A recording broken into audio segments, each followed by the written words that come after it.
Hello and welcome to the Bubbling Up podcast, a show about the people and places of Hot Springs, South Dakota, and the Southern Black Hills. I'm your host, Justin Gosman, and this show is coordinated through the Hot Springs Area Chamber of Commerce. Bubble Up. The Cambridge Dictionary defines bubble up as to rise to the surface or to become obvious. And that's why this show came about. I want the stories behind our fascinating small South Dakota town to rise to the surface and be heard.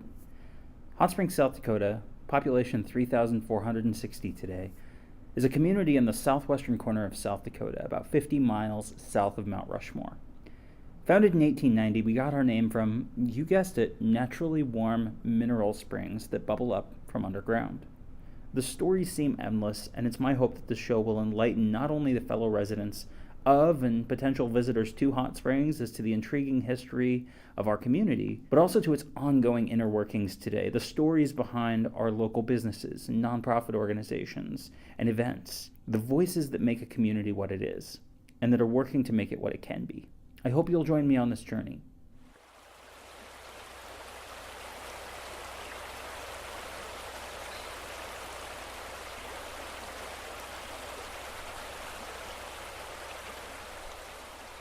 I'm sitting down with Tim Ripley from Fall River Health Services, and we're here to talk a little bit about the snakebite prevention seminar and snakebite prevention and treatment seminar that's coming up this Friday, April 5th, here at the Mueller Center from 6 to 9 p.m. Thank you for sitting down with me, Tim. Certainly. I'm glad to do it. Wonderful.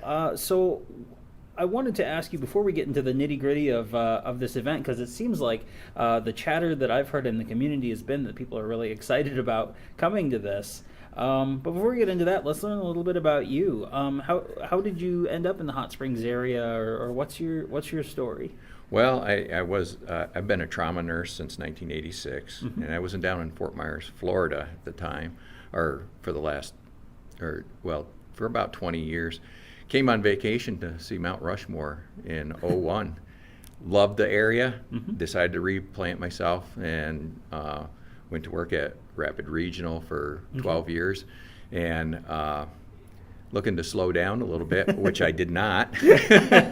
Came down here and started working for Fall River Services as a trauma coordinator and an ER nurse. Okay. And also got involved with the Hot Springs Ambulance at year later, and have been actively involved with it since then. Very awesome. I saw in your bio that they put out in the press release that you had done snakebite seminars with the Miami Serpentarium. Tell us a little bit about that. Well, that was kind of an interesting story. I was working in triage down in Florida at the trauma center there, and an individual came in, fell flat. We took him to the resuscitation room and found out he'd been bitten by a a cobra. Ooh. And there's not much anti-venom in the U.S. for cobras. Yeah. Ended up contacting the Miami Serpentarium, and the patient survived, and I was just enthralled with treating snake bites after that. And ended up working with Bill Haas, who was internationally known for, he was on my Mutual Omaha's Wild Kingdom and a bunch of different shows. And we got together and had 2 different seminars. They were mostly focused for medical personnel and EMS, and they were good seminars. And so the one that you're doing is actually more tailored for the general community, the general public. Exactly. So what would be, now there's 4 different speakers. You're one of them, but we've got Terry Phillips from Reptile Gardens bringing some exhibits, I hear. Yes. I think that's what people are really excited about seeing. And then we've got Jim, is it Bussell? Jim Bussell. Jim Bussell, who's a firefighter and paramedic, and then Darby Kane, who's an anti-venom manufacturer and educator. Yes. So tell us a bit about, because I know that you guys have done seminars like this in the past, but what was it like rounding up all these people, getting them together for this event? Well, it was pretty exciting because the seminars I did back in the 90s with Bill Haas, he'd bring the snakes, and boy, we'd get 200, 250 people, and mostly medical personnel. And just that exhibit alone really draws in the people, but it also is educational. But Yeah. we'll have the prairie rattler and also a snake that is similar to the prairie rattler, the Okay. bull snake. They look very similar. Right. So we'll be able to differentiate those by his presentation. Awesome. And that's pretty exciting to have that here so that people can see that. He'll do his presentation in the beginning, and then after the seminar, he's going to be set up so that people can go through and see him more closely. And Oh, wow. That'll be cool. Yeah. And so, what would you say are some of the highlights, or what are each of the speakers going to be talking about? Like, what's Jim going to cover? What is Darby going to cover? Yeah, that's also pretty exciting. Having Terry's going to cover showing what the snakes look like. Jim Bussell, he's going to cover the EMS side of what people should expect if they get bit and call EMS, which Yeah. they should. Right. And what they'll be able to expect from that type of a situation, and how we get life flight involved, and if needed, and that type of thing. Okay. And then Darby Kane, he came to me actually about 5 years ago. We had in Hot Springs, we had the most snake bites in the state. Oh, we wow. had 4 snake bites that year, and he contacted me. He says he saw this statistic, and he came up and he's helped us develop our snake bite protocol here, and he's also worked with poison control and helps all facilities develop their snake bite protocols and update them and keep them up to date. What year was that? That was, I want to say, well, it was 5 years ago. Okay. Yeah. Ish. Yeah. That's crazy. Do you think that's just what would you attribute that to? Just a lack of awareness of what I to do, and because after that, I really decided to get and do some preventative education, and we put out flyers every year after that in the businesses and everything. And it seemed like, well, a year, that first year, we didn't have any snake bites, and we've only had 1 or 2 every year since then. And like last year, we had one that was a hunter, and he was staying in a resort but hadn't seen any of the flyers. So we started putting the flyers in the resorts. That's a good idea. So if folks are not necessarily able to attend the seminar, what would be like some of the top takeaways? Like how do you keep from getting bit by a snake? What do you do if you get bit by a snake? Well, first off, you don't want to get bit. That is the main thing. Yeah. So be alert. They're here. They're everywhere. They're in your backyard. They're out in the fields. Yeah. So be alert. If you hear that buzzing or rattle, you should not go near it. Yeah. If you see a snake, best not to make the encounter with it. Don't try to go catch it or don't engage with it. Yeah, don't engage with it. And then be aware when you put your hands, picking up rocks and in the bushes. Kind of make sure you know what's maybe under that rock or in those bushes. Yeah. And then secondly, stay out of striking distance, which is about 1 to 3 feet. Okay. One of the questions that I had was, I guess we kind of talked about how many are in the area, how many we've had, but are there any like notable stories that you have of ones that people was maybe a learning experience for other people, right. An example of what not to do? Yeah. We had one case where someone put a tourniquet on, and that is the wrong thing to do.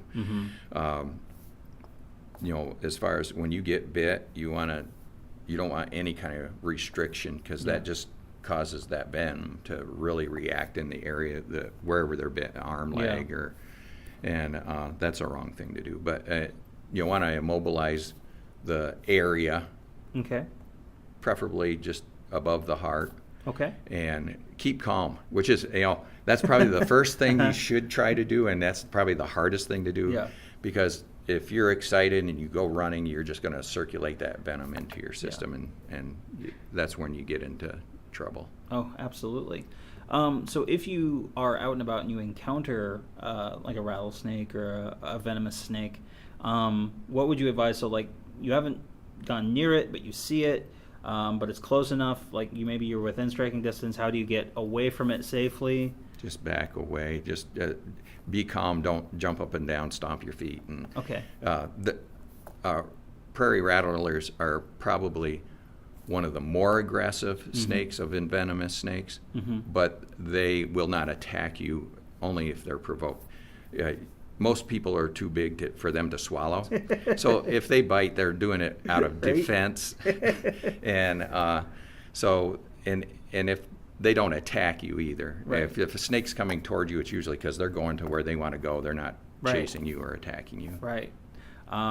What advice would you give to maybe someone in town who's got like a snake that's come on their property? Stay away from it. Call animal control. Have Okay. them come and they can remove it. And they will remove it and replace it someplace else. Okay. And the thing is, they have an important part in the ecosystem. I personally, I don't like snakes. But Me too. I don't like mice and rats even more, and they eat those. Yeah, they get those rid of rodents. vermin. And vermin will cause disease, and snakes necessarily won't cause any disease or problems for us. Yeah, absolutely. Was there anything else that you wanted to touch on? Yeah, if you are bit, a lot of times snake, when they bite, they'll give what we call a dry bite, especially the bigger snakes. Yeah. They won't envenomate you, but you don't know that. It may take up to 6 hours for the venom to react. So even if you're bit and you don't think it's anything, you should go to the hospital and seek treatment and be observed, because as soon as we see those signs and symptoms of envenomation, we want to get that crowfab, the antivenom, started right away. Yeah. And it is a time-sensitive injury, and it's considered an injury. Yeah, absolutely. That the sooner that crowfab is started, the better. And then in this area, we would be transferring you to the next level of trauma centers, because they have more. We only carry 1 to 2 doses of antivenom in the hospital, so we can get it started, which is right. necessary. That's the critical point. Yeah. So it's a time Absolutely. thing. Thank you for all this information. Like I said, this is going to be this Friday from 6 p.m. to 9 p.m. at the Mueller Civic Center here in Hot Springs. It's going to be great. I think there's going to be a lot of people that come out for this. If people want to know more, how can they get in touch with you? They can call the Fall River Hospital at 745 8910. 8910. Or they can call Hot Springs Ambulance Service at 745-3651. Okay, wonderful. And if people aren't able to attend the seminar, obviously we talked a little bit about some of the kind of fundamentals to take away, the highlights, but if they wanted to learn something after the fact, would they reach out to you that way as well? Or? Yeah, they could, and we plan at the seminar, we are going to disseminate the first aid flyer, and we plan on putting that out in all the businesses and such, and those flyers are going to be, they're colorful, they're good for little kids to read, and so that they're aware. Yeah, if you can make sure we get some here at the chamber, we can have some for folks to pick up as well. Yep. Absolutely. So the last question, the question that I always ask folks when they come on Bubbling Up is, what would you say is your favorite thing about living in the Hot Springs area? I love this little community. And even as a nurse here, I think we have the most fantastic setup with a critical care, trauma receiving, and transfer center with the ambulance service right next door and the Life Flight program. It's like having a level 1 trauma center in a rural setting. Yeah. And it's fantastic. That's awesome. Well, thank you for sitting down with me again, and I wish you the best of luck on this event. I hope a bunch of people come out, and I'm sure they will. And hopefully, everyone learns something that will, hopefully they'll never have to use. But if they do, they'll know exactly what to do. Absolutely. Well, thank you, and I encourage people to come out because I don't want to have to take care of a snake bite this summer. Yes. But if I do, I want them to know how we're ready and how they can help us take care of them. Perfect. Thank you.